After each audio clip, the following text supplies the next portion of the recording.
If you want a cinematic, long-range FPV drone, then this might be the one for you. This is the GEPRC Moz7 V2. This is my first 7-inch FPV drone. This is my first proper long-range rig. And honestly, I've had my eye on it for a while. Now, I've flown Cinewhoops and I've flown 5-inch freestyle quads, but this is something else. I mean, look at it. It's built like a tank. It's massive. Look at the size of this thing. It just makes you want to grab a battery pack and send it into the mountains. Now, I didn't get this on a whim. I wanted something that could go further, fly longer, and give me confidence when I'm exploring. And in this video, I'm going to share why I picked it up, what's in the box, real-world flight times. But first, let's take it for a spin.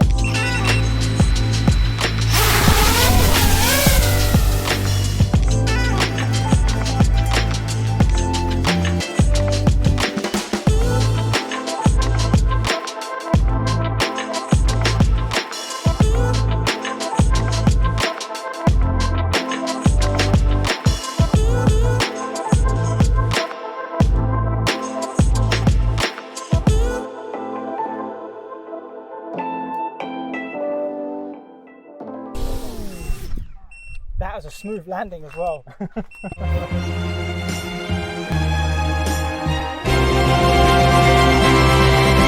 This isn't about freestyle tricks or bando dives. This is about control, trust, and those long, quiet moments in the air.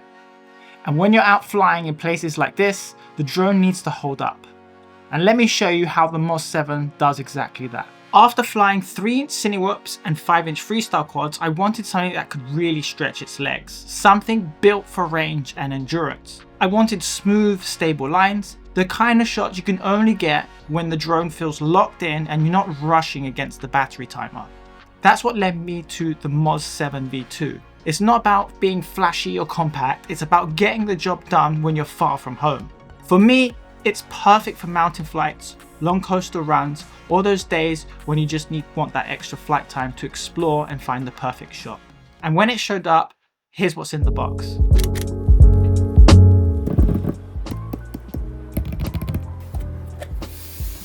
Inside the box you get 2 sets of HQ props, and these are 7.5 by 3.7 by 3 and in transparent grey. Personally, I wish they gave you 3 sets of propellers because you never know. On either side, you've got accessory boxes. Remove those first, and then right in the middle is the Moz7 V2 itself. The motors are clearly labeled with the proper orientation, always handy, and GEPRC is standard props in. And of course, a few GEPRC stickers, which I always like to see. In the first accessory box, you got your documentation, and in the second, you get 2 antennas, 4 battery straps, 2 of each size, battery grip pads, extra hardware, and of course the classic GEPRC keychain.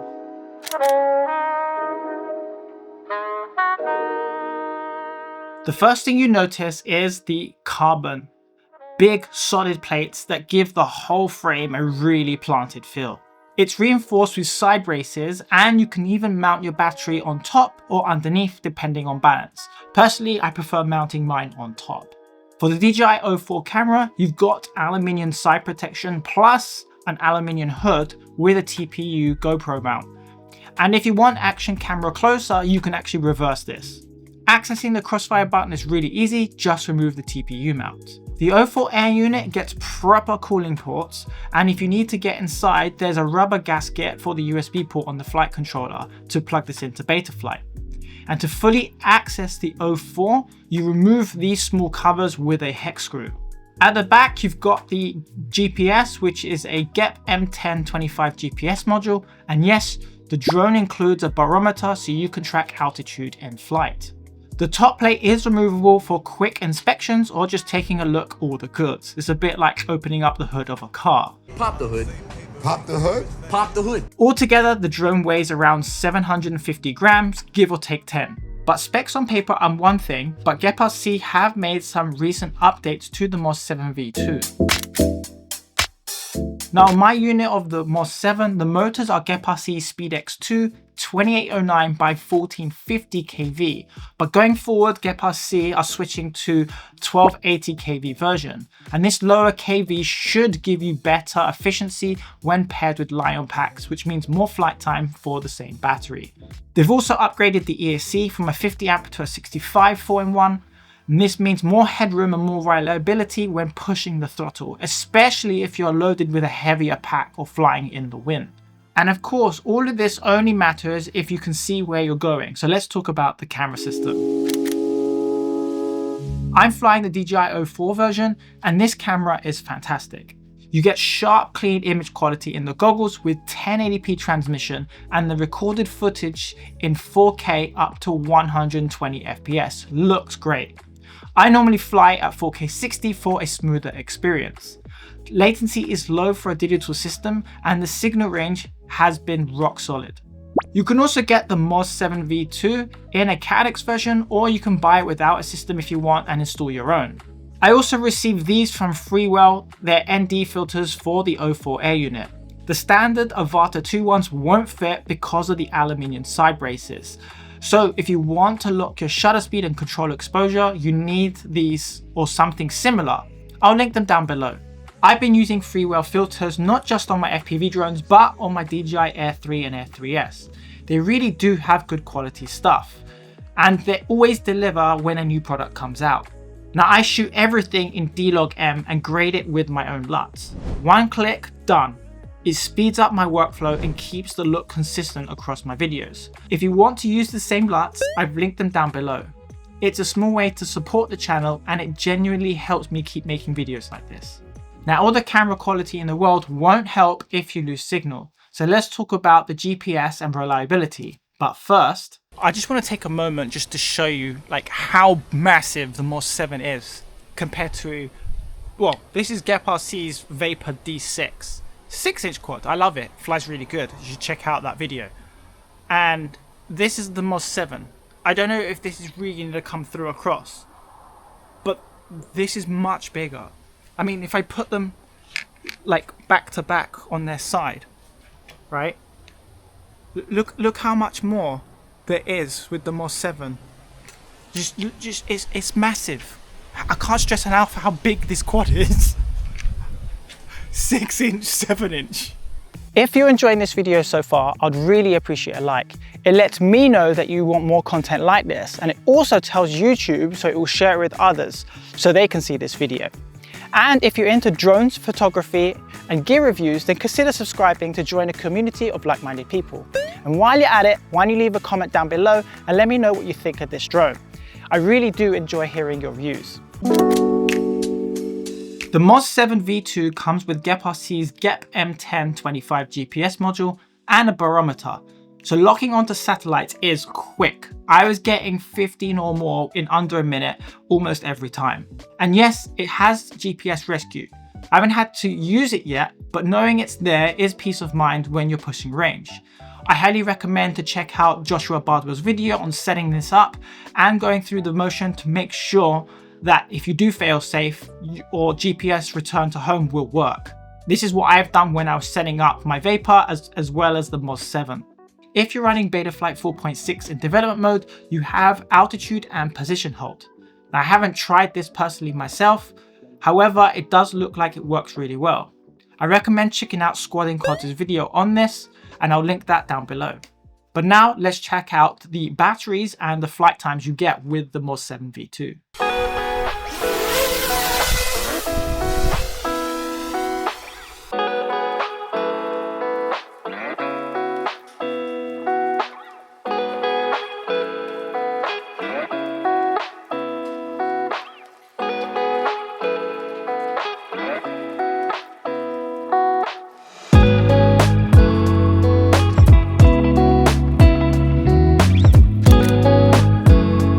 So both these batteries are still piping hot after that FPV flight, on top of it being one of the hottest days this year at 40 degrees Celsius. So both these batteries at cruising speed It's probably going to give you around 11 to 12 minutes. That's what I got with my testing. Obviously not going up and down mountains. So not close to that theoretical 25-minute flight time that's listed on GEPRC's website, but I believe that's based on the 8,000 milliamp hour battery and obviously conditions and variances in the drone build. That being said, I did originally order the 8,000, but due to shipping restrictions, GEPRC wouldn't send it. So that's why I downgraded to the 4,000. What I might do is build an FPV battery, a Li-Ion, with the help of some of my friends from the FPV community here in Cyprus to see how far I can push this drone in terms of flight time, maybe distance as well. But we'll save that for another video. Personally, I prefer the LiPo. It's a better fit and it keeps the right balance. The Li-Ion sits awkwardly on its side at the rear, which isn't my favorite setup. You could just buy 2 of these batteries and run them in parallel. Since this was my first real long-range test, I started conservatively. On my first attempt, I hit 2.8 kilometers and turned back. In my second location, I actually reached 3 kilometers and I could have gone further, but I had a tailwind going out, so I wanted to make sure I had enough juice to get home. It wasn't the most adrenaline-packed run, but it proved the range is there. And it reminded me of that positioning and location matter just as much as the drone. Maybe I'll make a separate video diving into that. It's also actually a little bit louder than the GEPRC Vapor D6, which I tested the previous week.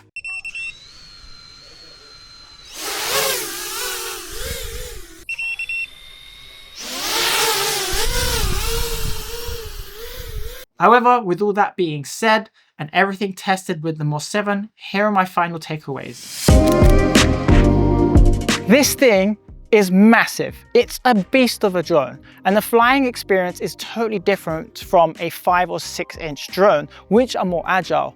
This is a bit like a school bus where you just sit back, relax, and enjoy the views. It's solidly built, and honestly, I can't think of any real flaws. I do wish I'd been able to test it with the 8000 Li-Ion just to see how long it could stay in the air. And when I flew the Vapor D6, it had a much better power to weight ratio, so the flight times were longer, but this is a very different machine. I actually ran some of the specs in ChatGPT and this is the chart that it generated. I love this monster of a drone. It offers a completely different type of cinematic flying compared to a 5 or 6 inch quad. More presence, more range, and more time to soak up the views.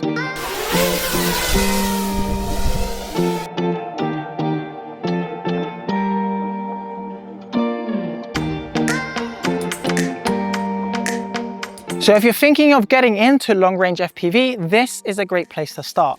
I've also left an affiliate link in the description box down below. I do get a small commission from that link, but you also get 5% off with anything you buy from GEPRC's website through that link, as well as any other accessories, including the Moz7 V2. And if you enjoyed this video, then why don't you check out the flawless GEPRC Vapor D6 here. And if you're interested in flying in indoor and tight spaces, then check out my review on the GEPRC Cinelog 30 V3 here. I'll see you in the next one.